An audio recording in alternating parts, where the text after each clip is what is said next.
Psalm 25. We kind of we poked around on verse 13 last time. They will spend their days in prosperity, and I talked about the prosperity of soul. For the Hebrew, for the Jew in David's day, your financial and physical prosperity was an expression of your soul prosperity.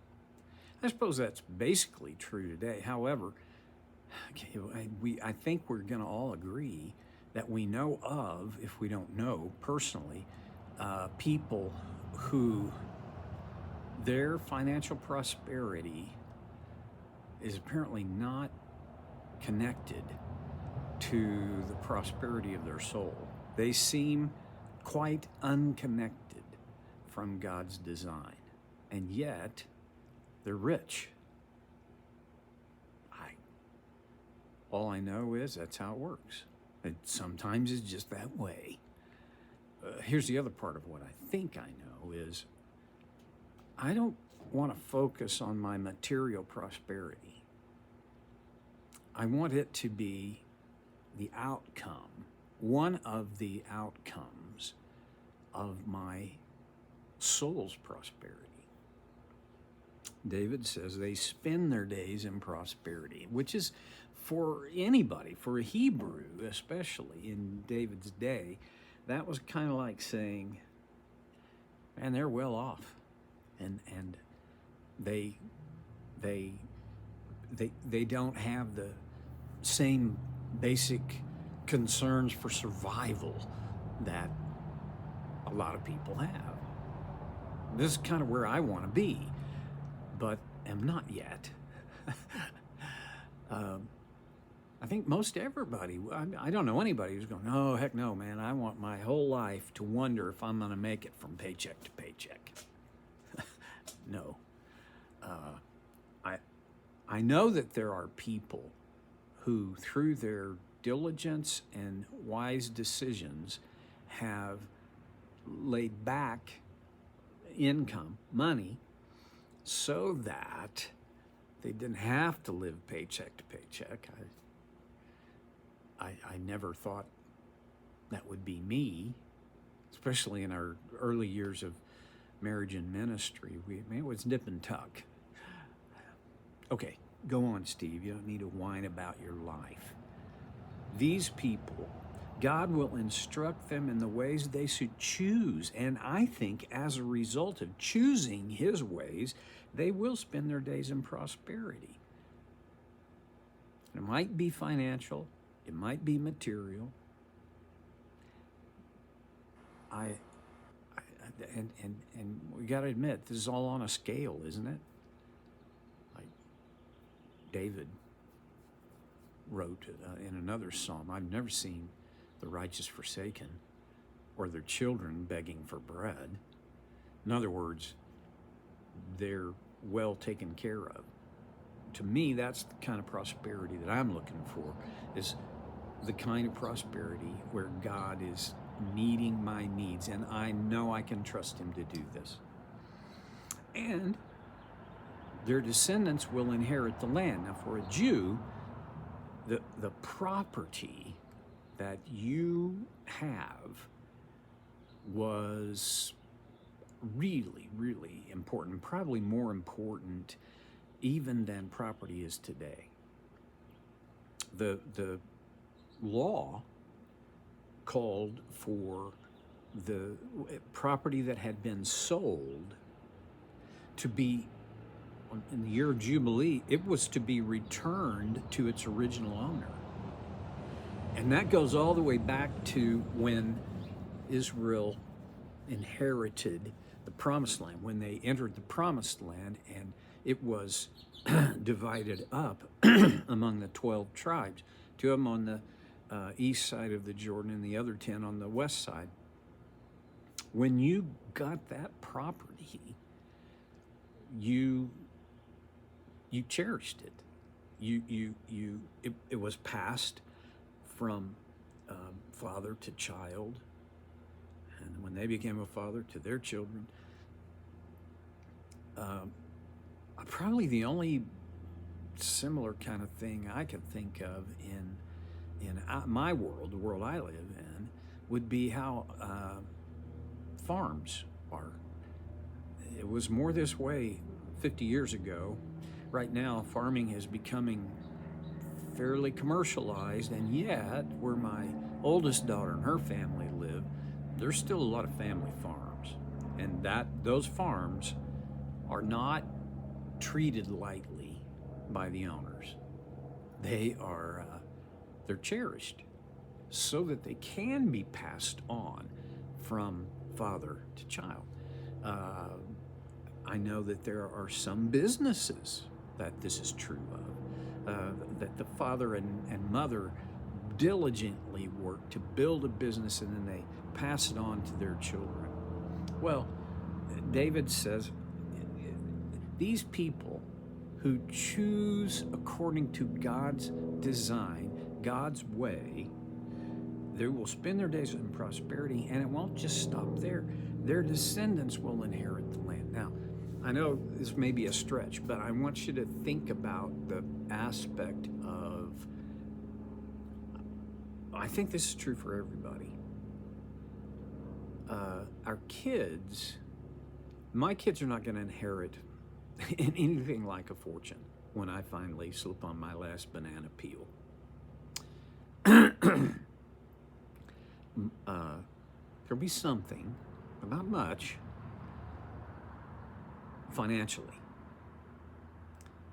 What I pray, hope, dream is that they will have inherited some of my character.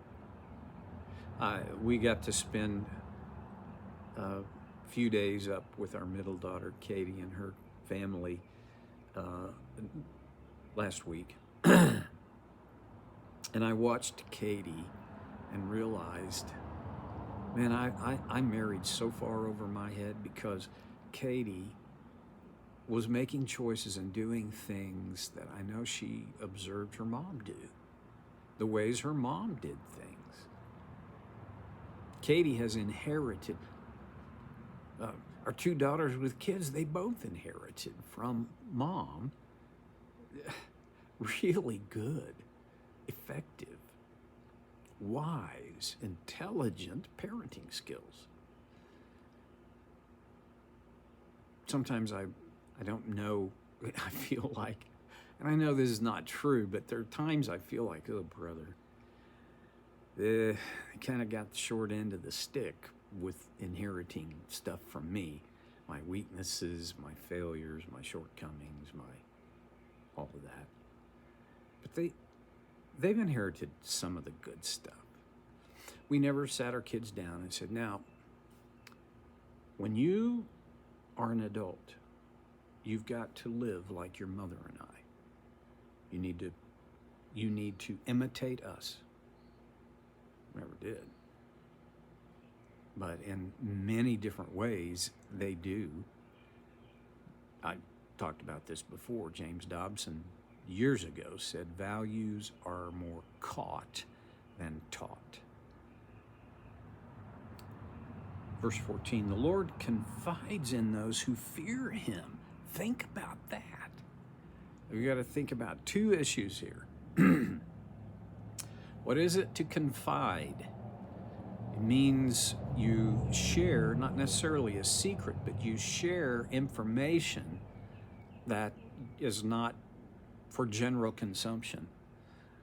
The Lord confides in those who fear him. He shares this important, valuable, and I'm minimizing it even with that information. What's the main information? I think it's two things: his character and his design. He confides in those who fear him. This idea of fearing the Lord, fear of the Lord, it's kind of a little bit of a theological landmine for some people, because there are those who teach everything from you better fear God. I mean, it's kind of like the mantra is, don't make me come down there. This is the God who fires off thunder or lightning bolts and explodes thunder. This is the God who he will have vengeance. You better be afraid of him. And then there are, all the way over on the other side of this spectrum, there are people that, well, the only thing you need to fear is that your relationship with him will stagnate. Somewhere in the middle is pretty much where I want to live. I've told you this. In 2000, Debbie and I went to the Grand Canyon on a long sabbatical trip. We got there at sunset and stepped out on Mather's Point, which is a unique observation point because you can't even see the canyon until you get right to the edge of it, and then it explodes in your vision. And I thought, I kind of think I probably ought to have more than just a little respect. Probably fear is in order for the one who did that.